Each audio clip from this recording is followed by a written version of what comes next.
Ano po? Makikita po natin sa chapter 13, diyan sa verse 27, pababa, ang report nung 10. Atin mo nang tignan ang background ng chapter 13, verse 27 to verse 33. Ang sabi ng 27, ito pong nagsasalita dito yung 10 na negatibo na nung marinig ng kongregasyon ng Israel, sila po ay nanlumo. Sila ay umiyak. Sila po ay nagmurmur against Moses and against Aaron. Sabi po sa verse 27, and they told him and said, we came unto the land whither thou sentest us, and surely it floweth with milk and honey, and this is the evidence, the fruit of it. Kasi sila po ay hinango ng Diyos from Egypt para dalhin po sa land of Canaan, sa promised land, na doon ay ang gatas at pulot ay bumubukal. At sila ngayon ay malapit na, at kinailangan munang magpadala ng 12 espiya mula sa bawat lipi ng Israel upang tiktikan nga po kung ano bagang sitwasyon, kalagayan doon sa promised land na ipinangako ng Diyos sa kanila. So, nung makagaling yung 12, at ito nga po ang sabi ng 10, totoo ika, na yung lugar na yon ay binubukalan ng gatas at pulot. At meron silang daladalang ebidensya, yung bunga. Ito ang sabi sa 28, nevertheless. Ito yung negatibo, ito yung malungkot dun . Nevertheless, the people be strong that dwell in the land. And the cities are walled and very great. And moreover, we saw the children of Anak there. The Amalekites dwell in the land of the south, and the Hittites, and the Jebusites, and the Amorites dwell in the mountains, and the Canaanites dwell by the sea and by the coast of Jordan. So makikita natin dito na ang binibigyan diin nitong 10 ay ang mga negatibong bagay na kanilang naobserbahan, na kanilang nakita. Ang sabi sa verse 30, and Caleb stilled the people. Ibig sabihin dito, nung pinapayapaan niya na pinatatahimik ang kongregasyon, sapagkat sa balita nitong 10 ay medyo nagpapanik na. Kaya ang ginamit na salita sa verse 30, and Caleb stilled. Ibig sabihin, kumbaga, nagkakagulo na. Nagmumurmur na. So kanyang pinapayapa, pinatatahimik niya. Ang sabi niya, let us go up at once and possess it, for we are well able to overcome it. So makikita natin itong si Caleb, of course, kasama niya dyan si Joshua. But the men, yung 10 that went up with him, said, we be not able to go up against the people, for they are stronger than we. So negative po, verse 32, and they brought up an evil report. Ano sabi diyan? Evil report of the land which they had searched unto the children of Israel. Ano yon? The land through which we have gone to search it is a land that eateth up the inhabitants thereof. Pambihira, Daw ikang mga tao doon ay para mga cannibal. Kinakain lang daw yung mga taga roon.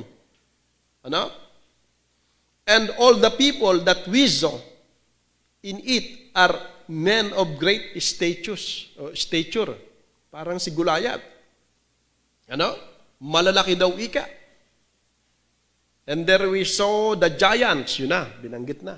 Giants.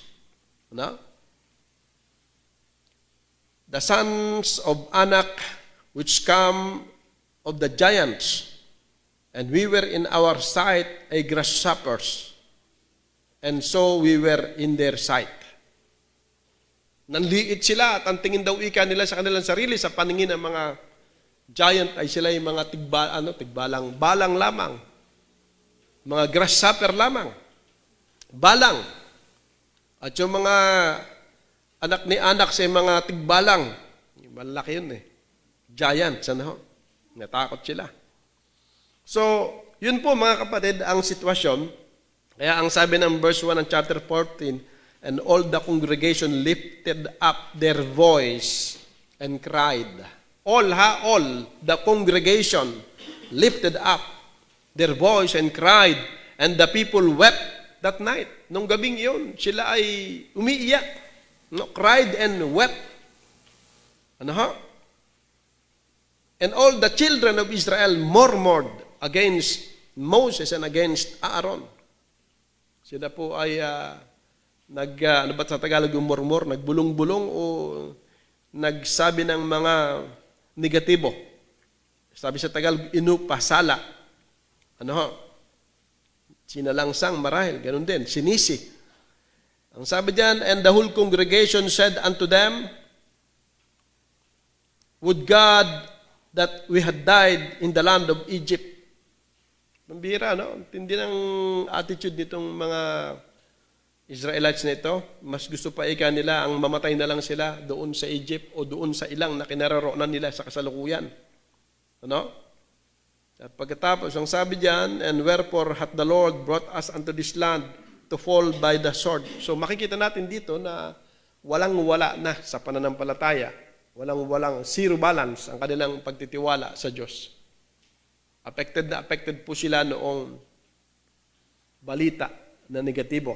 So ang ating paksa, a kind of congregation or members or believers we ought to be. Ano po? A kind of congregation, kasi nabanggit diyan sa verse 1 ng chapter 14, yung congregation.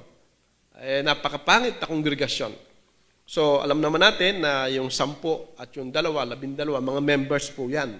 Ano po? And I'm sure itong si Joshua at si Caleb ay mga believers. Kaya it's either a kind of members or believers or congregation we ought to be, na dapat tayo. So kung bakit congregation, ano po, na dapat tayo ay negative yung negative side ng congregation dito ay ipapositive natin. Ano, sa positive approach po tayo. So, ang ating pagbabasihan ng uri na dapat tayo maging member man o kongregasyon o mananampalataya ay yung pong katulad ni Joshua at ni Caleb. Sila lang pong dalawa dito ang talagang kahanga-hanga. Ano, sila ho ang talaga ditong naging bida sa context na ito. Itong magkapatid na ito sa pananampalataya, si Joshua at si Caleb. Anong uri? Number 1. Firm in their conviction. Firm in their conviction. Ito po ang dalawang lalaking si Joshua at si Caleb. Pag sinabing firm, sila po ay hindi makikilos. Hindi sila kayang bunutin. Ano ho? Hindi sila kayang pagaya sa iba regarding sa kanilang conviction para sa Panginoon. Firm in their conviction for the Lord. Pag sinabing conviction, ito ay strong belief. An unshakable belief in something without need for proof or evidence. Yan po ang conviction. Kasi meron silang maliwanag na alam sa plano at kalooban ng Diyos sa kanila. Mula pa lang sa Egypt, kung bakit sila hinahango ay upang sila ay dalhin sa lupang pangako at doon sila maglingkod sa Diyos. Yun ang nakatatak sa isip, sa kaunawaan, sa puso nitong si Joshua at si Caleb. Pero meron pong mga problema sa kanila pong paglalakbay bago sila makarating doon sa Promised Land. Pero sila po'y nanatiling firm. Hindi sila nagbabago, hindi sila naapektuhan, hindi sila na-influensahan. Mga kapatid, ng 10 negatibong kanilang party, no? Kanila pong kasama dito sa pagtitiktik. Naintindihan niyo ba, mga kapatid? Nakikinig ba kayo? So itong kanyang mga kasama na 10, sila po'y lumalakad sa paningin, walking by sight. Kung inyong papansinin, diyan sa ating binasa sa chapter 13, na oo nga't may nakita sila At meron silang dalang ebidensya na totoo ang sinabi ng Panginoon. Kasi nung ipinaliwanag sa kanila ng Panginoon ang kanyang plano sa kanila, hindi binanggit ng Diyos yung mga posibleng problema. Ang ipinakita lang ng Panginoon sa kanila yung positive. Ano ho? Ngayon, nung matiktikan, nakita nitong 10. At ang kanilang ginamit ay ang kanilang physical eyes. Walking by sight and not walking by faith. Kaya ang dali nilang give up. Nawala marahil ang kanilang conviction. At baka ang conviction nila before ay talagang napakahina, napakababaw, hindi firm. Kaya nung makakita sila ng sinasabi diyan sa verse 28, ano? Ngayon daw ikang mga anak ni anak ay napakalalaki, very great. Pagkatapos ay napapalibutan ng mga bakod, walled. Ano? Ang sabi diyan. Pagkatapos, ang sabi sa 29, ang dami papaladong mga tao. Ang sabi diyan, mga Amalekites, Hittites, Jebusites, Amorites, at maging yung Canaanites. So, ang daming problema dito sa kanila pong natuklasan, sa kanilang pagtitiktik. So, sila po ay negative-minded dahil sila lumalakad sa paningin. Kung i-apply natin dito sa ating panahon, sa church, salamat na lang sa Diyos at walang masyadong ganyan dito. Kung tayo merong panalangin na alam natin kalooban ng Diyos na mapasa atin, mangyari sa atin, katulad itong nangyari na ating property at itong ating building, at sunod pang mga panalangin at pangarap sa Panginoon, para sa Panginoon, ay wala naman akong naririnig na negative mind na katulad ng 10 ito, na lagi nakikita hindi kaya, hindi pwede. Na ang pagkakasabi diyan sa verse 30, sabi ni Joshua at ni Caleb, we are able. Ang pagkakasabi mo, for we are well able to overcome it. Pero anong sabi ng 31? Negative na negative. We be not able to go up against. Kasi nga sila po ay hindi lang negative-minded, sila po ay narrow-minded. Makitid na ang kanilang mga pag-iisip and natural-minded. Pag sinabing natural, ito po yung natural man, yung mga unsaved. Wala na ngang pananampalataya, wala na sa pananampalataya ang kanila pong kalagayan. Sila po'y umaasa na lamang sa kanilang mga sarili. Sight, self, at ang nakikita nila yung size ng problema, size ng kalaban, size ng obstacle. Hindi katulad nitong dalawa, firm sila sa kanilang conviction. Na kahit meron pong katulad niyan na kasamahan na negatibo, na reminded, at natural na at hindi na supernatural, hindi na spiritual ang kanilang kaisipan, wala na sa tamang giya. Hindi na lumalakad sa pananampalataya. Sila po ay, ang sabi po diyan sa verse 30 ng chapter 13, let us go up at once. Let us go up at once and possess it. Kitang-kita natin diyan yung kanilang firm conviction. For we are well able to overcome it. Pero anong sitwasyon? Yung 10 kasama nila, puro negatibong sinasabi. Yung kongregasyon, lahat naging negatibo na rin. Pero anong sabi sa chapter 14? Noong ang kongregasyon po ay negatibo na rin, ano ang sabi sa verse 6? Nitong dalawang ito. And Joshua, the son of Nun, and Caleb, the son of Jephunneh, which were of them that searched the land, rent their clothes. Ang ibig sabihin po niyan, talagang sila po ay nagpakababa, na sila ay humihingi sa mga kongregasyon ng kanilang pangunawa na ibalik nila ang kanilang katinuan at pag-iisip. Sila po'y namamanhik loob, gaya ng ginawa sa verse 5 nitong si Moses at ni Aaron fell on their faces before all the assembly of the congregation of the children of Israel. Dinaan po nila sa malumanay na kaparaanan. Sila'y nagpakumbaba. At ang sabi sa verse 7, and they spake unto all the company of the children of Israel, saying, the land which we passed through to search it is an exceeding good land. Yan po ang kanilang matinding conviction. Dinidisregard nila yung anumang sinasabi ng kanilang kasamahan. Dahil sila po ay firm sa kanilang conviction. Ganyan dapat ang pastor pagdating sa mga bagay ng Panginoon at ganyan dapat ang mga miyembro pagdating sa mga bagay ng Diyos. Normal po ang problema. Gaya po dito. Ang matinding problema po dito ay hindi yung naroon sa Kanaan. Ang matinding problema dito ay yung kongregasyon. Negative na. Ano ang desire? Ano yung natural minded nila? They want to go back to Egypt.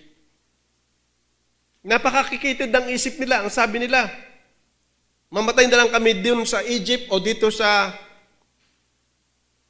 sa wilderness. Kung ganun din pala, ay bakit hindi nila subukan na doon na lang sila mamatay sa promised land at least? Ginawa nila kalooban ng Diyos. O, diba? Mga bobo, ang kasalanan talaga nakakapagpabobo yan At yan po yung nangyari. Pagkatapos, gusto pa nilang gumawa ng bagong kapitan. Ayan po ang matinding problema. Pero anong ginawa nitong magkapatid, itong dalawang kapatid natin na si Joshua at si Caleb? 'Di ba? Sa verse 13 ng verse 13, yung sinabing and Caleb stilled the people. Pagkatapos dito po sa verse 7 ay pinapakita dito na tignan niyo yung magandang side. Exceeding good land. Exceeding good land. Ano ho? Basta kalooban ng Diyos, perfect po yan. Perfect in a sense na mag-i-enjoy po tayo. Pero hindi ibig sabihin ay wala na tayong bahagi na tayo po ay merong mga babatahin. Meron tayong mga ikangay bahagi na magpapawis po tayo. Kasi yung pong walang tayong bahagi na gawa para matanggap ang biyaya, ay kaligtasan lang po yun. After kaligtasan, lahat na sa Christian living, yan po ay meron tayong participation. Ano ho? At nakakatuwa itong dalawang ito, napaka-firm ng kanilang conviction. Hindi sila naapektuhan, hindi sila influensyahan. Uulitin ko mga kapatid, 10 verses 2. Ang bigat nun. Naalala ko yung isang iglesia, na meron 3 grupo sa loob ng iglesia. Yung dalawa ay parehong negative, yung isa lang positive. Ang malungkot ay napakalakas ng 2 grupo sa administrasyon at sa posisyon. Doon sa tupa ay 1-2 lamang. No? Sabi ko, ikaw ba'y walang planong mag-mission? Salamat na lang sa Diyos, talagang guided ng Holy Spirit itong kapatid na ito. Nung malaman ko yung sitwasyon na ganun pala, ako na nagsasabi sa iyo, huwag kang mag-mission, manatili ka dyan. So nakakatuwa, meron din siyang firm conviction.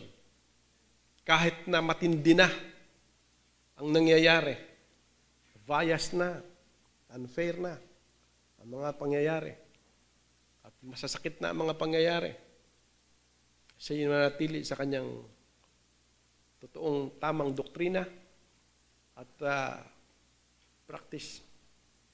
Talagang ang salita ng Diyos ay ating sandigan at kalasag. No?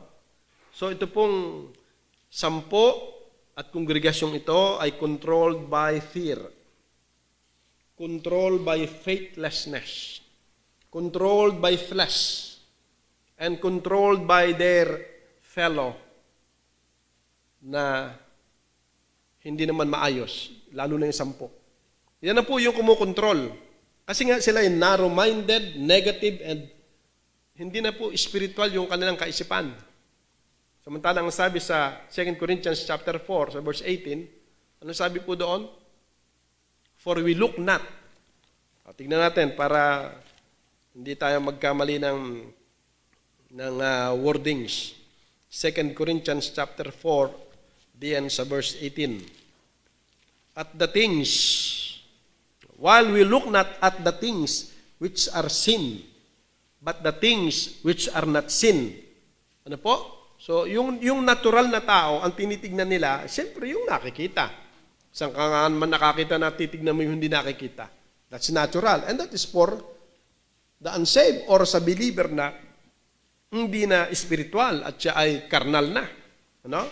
But for the things which are sin are temporal, but the things which are not sin are eternal. Yan si Caleb at si Joshua. Napaka-spiritual nila. Hindi nila binibigyang pansin yung mga bagay na nakaka-apekto sa kanilang paningin. Katulad na lang dito ng ating sitwasyon. Kung titignan ko, at marahil ng bawat isa, ang bilang natin sa ating mga nakaraang malalaking proyekto, madi-discourage tayo. Masabihin natin, sakana. Ano? Basta tayo may napapagtipunan, ayos na yun. Ang maigi ay meron tayong napagtitipunan. Ganun lang. Dahil tignan nyo, ang mahal-mahal ng lupa, ang mahal magpagawa ng building, ay ilan lang naman tayo. Mahihirap pa ang marami. Wala naman talagang ditong may kakayanan. Walang may kakayanang magbenta ng lupa para maibigay sa gawain ng Panginoon. At baka naman dahil wala rin mga lupa. Amoy lupa, meron. Madami. Ang lupa sa liig. At lupa sa kilikili. Wala. Kung titignan natin, kung mata natin ang paiiralin natin, ay madi-discourage talaga tayo. At makukontrol tayo ng fear. Katulad yan, takot na takot sila doon sa malalaki, sa mga higante. Takot na takot sila. Ang daming mga bansa itong naroon o bayan ang naroroon. Takot na takot sila. At kontrol na sila ng kawalan ng kanilang pagtitiwala sa Diyos. Wala, hindi nila babanggit dito ng positibo ang Diyos. Nababanggit nila dito ang salita ng Diyos sa negatibo. Parang ang Diyos ay kanila ditong pinoprovoke. Gaya nga ng sinabi diyan sa verse 11 pababa. Tingnan sa verse 11 ng chapter 14. Nung makapagpaliwanag na itong dalawa, ay sa halip na sila ay ma-encourage, sa halip na sila ay tumimo at sila pumayapa, ay hindi. Ay talagang galit sila sa mga taong positibo. Anong ginawa? Sa verse 10 ay talagang ang buong kongregasyon ay tinangkang itong dalawang si Caleb at si Joshua ay batuhin nila. Di ba? Ang sabi ng verse 10, ay doon na ang Panginoon hindi na nakatiis. Tingnan verse 11, verse 10 muna. But all the congregation bade stone them with stones. And the glory of the Lord appeared in the tabernacle of the congregation before all the children of Israel. Pinagmamasdan ng Diyos eh. Nadyan ang Diyos sa kalagitnaan eh. Nadyan ang presensya ng Diyos eh. Inoobserbahan niya yung mga attitude ng kongregasyon. At siya'y sumasa doon sa mga positibo, sa mga firm ang conviction para sa Panginoon.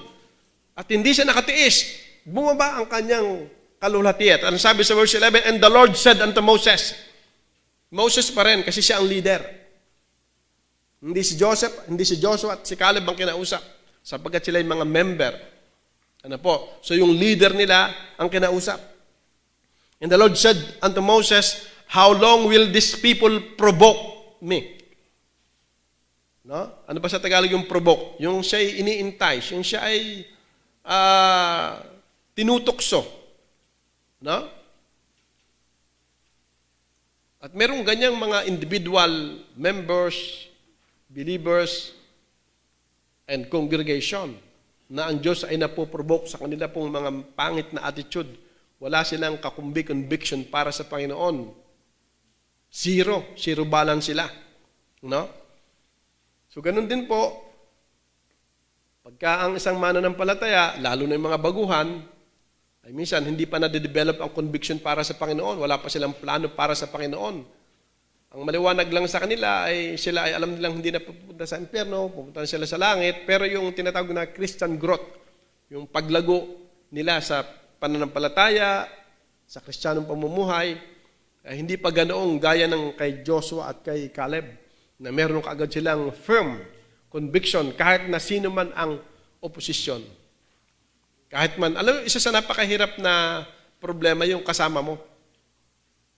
At talaga mahirap, mahirap kontrahin yan.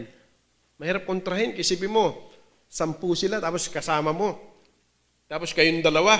Kaya ang nangyari dito, yung kongregasyon, pinagkaisang batuhin sila eh. So ang Panginoon, hindi nakatiis. Gano ika, hanggang kailan ako ika, tutoksuhin. At kumbaga parang sila yung nanunuksong ang Diyos ay saktan sila. Provoke. And how long will it be ere they believe me? Ere, mali. How long will it be ere they believe me? For all the signs which I have shown among them. Sabi ng Panginoon, ang tindi ng aking mga ipinakita sa inyong ebidensya ng kapangyarihan ko sa pamamagitan ng mga dakilang tanda. Mula pa lang sa Egypt, yung 10 tanda doon na ginawa ni Moses. Pagkatapos yung pagdadala sa kanila sa Red Sea na sila sa umaga, ang gabay nila ay ang haliging ulap o ang ulap na cover sa kanila sa init ng araw at sa gabi ay ang haliging ulap na siyang nag-guide sa dilim upang sila po ay dire-diretso ang kanilang paglalakbay. At pagdating po dun sa Red Sea, sila ay sadyang dinala ng Panginoon doon sa balag ng alanganin para muli na namang hubugin at tignan kung nade-develop na ang pagtitiwala nila sa Panginoon, pero zero pa rin. Binilame na naman nila si Moses. Pero ang Panginoon ay gumawa ng dakilang himala. Hinati niya ang dagat ng problema. Isipin nyo, sinong makakapag-isip at mag-aakala na yun ang magiging solusyon para sila ay masave mula po doon sa Haring Paraon at sa mga sundalo niya? Sino mag-aakala na ang magiging solusyon ay hahatiin ng Diyos ang dagat? Walang mag-aakala noon. At ngayon, ginawa ng Panginoon. Sana itong mga Israelites, talagang sila po ay na-develop dapat ang kanilang pagtitiwala sa Diyos na sa kanila ay naghango sa Egypt. Kaya ganun na lamang ang Panginoon sa kanyang mga pananalita na pinuprovok talaga ako ng mga ito. Anong gagawin ko para ang mga ito ay maniwala sa akin? Yan ang pagkakasabi. Hanggang kailan man sila, hanggang kailan hindi sila magsisampalataya sa akin, sa lahat ng mga tanda na aking ginawa sa kanila. Hindi sila ma-develop. Very poor. I will smite them with a pestilence. Yan na, nagalit na. Nagalit na ang Diyos. Alam niyo yung sinabi ng Israelites doon sa verse 2? Tinutuon ng Diyos yun na sila'y mamamatay sa wilderness. Yung sinabi nilang sila'y babalik sa Egypt, hindi na pinayagan ng Diyos yun. Pero yung sila'y mamamatay sa wilderness, pinapangyari ng Diyos yun. And that is true. Yan nga sabi dyan, pestilence. And disinherit them and will make of thee a great nation and mightier than they. So, pambira, Dito parang nagbago ang plano ng Diyos. Dati ang Israel ang gagawin niyang malaking bansa. Yung kay Abraham na lahi, na binhi. Pero ngayon, kay Moses na gusto niyang gawin. Si Moses na, dinidisinherit na niya itong Israel. Kaya lang namagitan dito si Moses. At sa biyaya ng Panginoon, sa habag ng Panginoon, itong na-spare na naman ang Israelites. Idiretso natin para makuha natin ang istorya.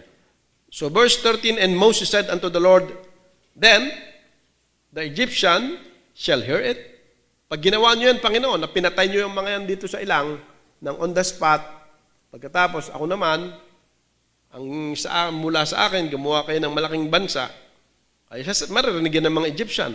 For thou broughtest up these people in thy might from among them, and they will tell it to the inhabitants of this land, for they have heard that thou Lord, art among these people, that thou Lord art seen face to face, and that thy cloud standeth over them, ito yung sila on the way, and that thou goest before them by daytime in a pillar of cloud, and a pillar of fire by night.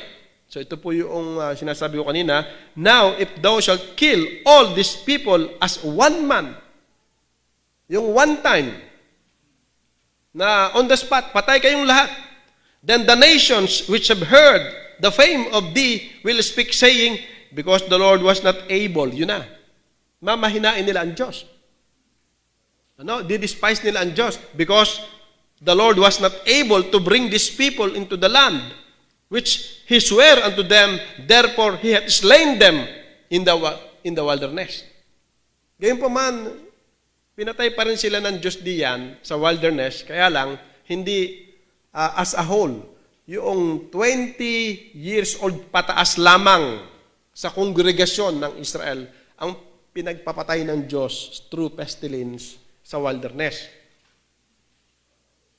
So, hindi silang lahat. Diretso natin.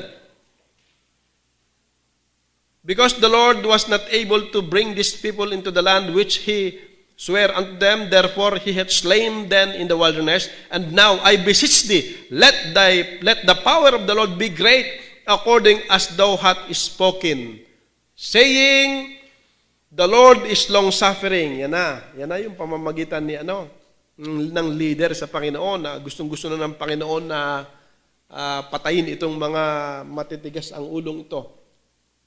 Pero namagitan dito yung leader na, Panginoon, kayo po ay Diyos na merong long-suffering and of great mercy, forgiving iniquity and transgression, and by no means clearing the guilty. Yung bumawi naman siya, pero hindi niya maaring hindi parurusahan ang nagkasala. Visiting the iniquity of the fathers upon the children unto the third and fourth generation. Pardon. Yan ang kanyang hinihingi. Pardon, I beseech thee, the iniquity of this people according unto thy greatness of thy mercy, and as thou hast forgiven these people from Egypt even until now. Marami ng pagkakataong pinatawad ng Diyos ang mga Israelites na ito mula po doon sa Egypt hanggang sa panahong yan. And the Lord said, I have pardoned according to thy word. Kita niyo mga kapatid, ang pagkilala ng Panginoon sa kanyang sariling pinahir na tinawag mula sa kanyang puso na ibinigay sa kongregasyon ng Israel. Ang bilis ng kanyang pagsagot, I have pardoned according to thy word. So, hindi direktang nakipag-usap ang Panginoon sa kongregasyon, hindi rin sa direct nakipag-usap doon sa dalawang dakilang mananampalataya na si Joshua at si Caleb. Talagang doon, hindi rin siya kay Aaron, kundi mismo kay Moses. But as truly as I live, all the earth shall be filled with the glory of the Lord, because all those men which have seen my glory and my miracles, which I did in Egypt and in the wilderness, yung Israelites, and have tempted me now or provoked me now this 10 times, have not hearkened to my voice. Napupuno rin ang salot, mga kapatid. Na-expired din ang long-suffering. Surely they shall not see the land which I swear unto their fathers, neither shall any of them that provoke me see it. But my servant Caleb, because he hath another spirit with him. Yan nga po yung espiritu niya, meron silang firm conviction. Na itong sabi ng Panginoon itong plano ng Diyos sa atin regardless ng naobserbahan itong aming 10 kasamahan. Regardless ng pagkakaisa sa mali ng kongregasyon ng Israel. Yan ang sabi. Basta ang pagkakasabi diyan sa verse, di ba? Verse 8. Ang sabi, if the Lord delight in us. Kung matutuwa lang ang Diyos sa atin. Kung mabibigyan natin ang Diyos ng dahilan, dadalhin niya tayo doon. I-disregard ninyo yung balita nung 10. At i-disregard nyo rin itong 10 ito. Kami ang inyong pakinggan, kahit kami dadalawa. Gumawa lang tayo ng ang Diyos ay malulugod, dadalhin tayo ng Diyos. Papapangyarihin ng Diyos ang kanyang pangako, ang kanyang salita, ang kanyang kalooban, ang kanyang plano sa atin. Normal ang mga oposisyon, normal ang mga problema. Pero dapat firm tayo sa conviction para sa Panginoon. Yan ang kalooban ng Diyos eh. Kasi tayo kaya dadalhin sa promised land, makapaglingkod tayo doon ng mayroong divine provision na. Dahil, isipin mo, binubukulan na ng gatas at pulot. Di ba? So sadya talagang hindi inaalis ng Diyos yung mga problema kaagad upang subukin at hubugin ang kanyang mga anak. Pero pagka nga ang kongregasyon nagkaisang makinig sa maling balita, ay heresy pa lang naman yan. No? Para sa kanila, dahil hindi mo sila nakakita. Ang nakakita yung 10 negatibo. Narrow-minded, negative-minded, at natural-minded na sila. Na ang kanila pong tendency palagi niyan is to blame, to backslide, and to become a block or barrier. Yan po nangyari